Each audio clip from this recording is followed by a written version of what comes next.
Europe 1, 11h30. Julia Vignali et Mélanie Gomez. Vous êtes sur Europe 1 et c'est bien fait pour vous, votre émission Bien-être. Et ici, ce matin, on parle de l'eczéma et surtout des solutions pour améliorer le quotidien des personnes touchées par cette maladie de peau. Et pour nous éclairer sur ce sujet, vous êtes toujours avec nous, professeur Annick Barbeau.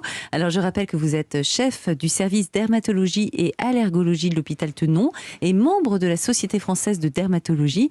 Alors, on va parler peut-être un peu des enfants et même des bébés et qui sont de plus en plus atteints par cette maladie cutanée, on en a parlé. Et je crois que vous dites qu'on a un peu trop décapé en fait la peau des bébés ces dernières années, c'est-à-dire trop de bains tous les jours pour un bébé, c'est pas bon en fait?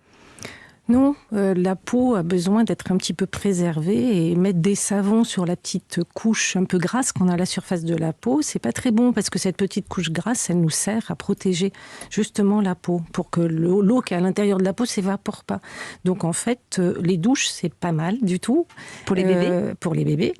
Et puis les bains, allez, je dirais jusqu'à 2 par semaine, grand maximum, plutôt 1. D'accord. Et très bref, pas plus de 10 minutes, avec une eau pas au-delà de 37 et sans produits moussants dedans. Donc en fait, les petites photos avec le bébé qui joue pendant des minutes dans l'eau, faites vite la photo, mais sortez-le assez vite de l'eau du bain. D'accord, ça sera fait.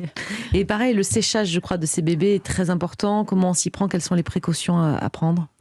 Alors cette peau étant très irritable, il ne faut pas frotter trop vivement. On tamponne il faut tamponner. c'est ça. Vous tamponnez avec une serviette bien Parce qu'en bien fait, souple. rien qu'en les séchant un peu vivement, on peut les abîmer, c'est ça? On peut abîmer leur C'est peau ça. en fait. C'est une peau qui ne supporte pas d'être irritée, elle est fragile d'elle-même. Et si vous aggravez, en l'irritant mécaniquement, chimiquement, eh bien, elle va le répondre en faisant encore plus d'eczéma.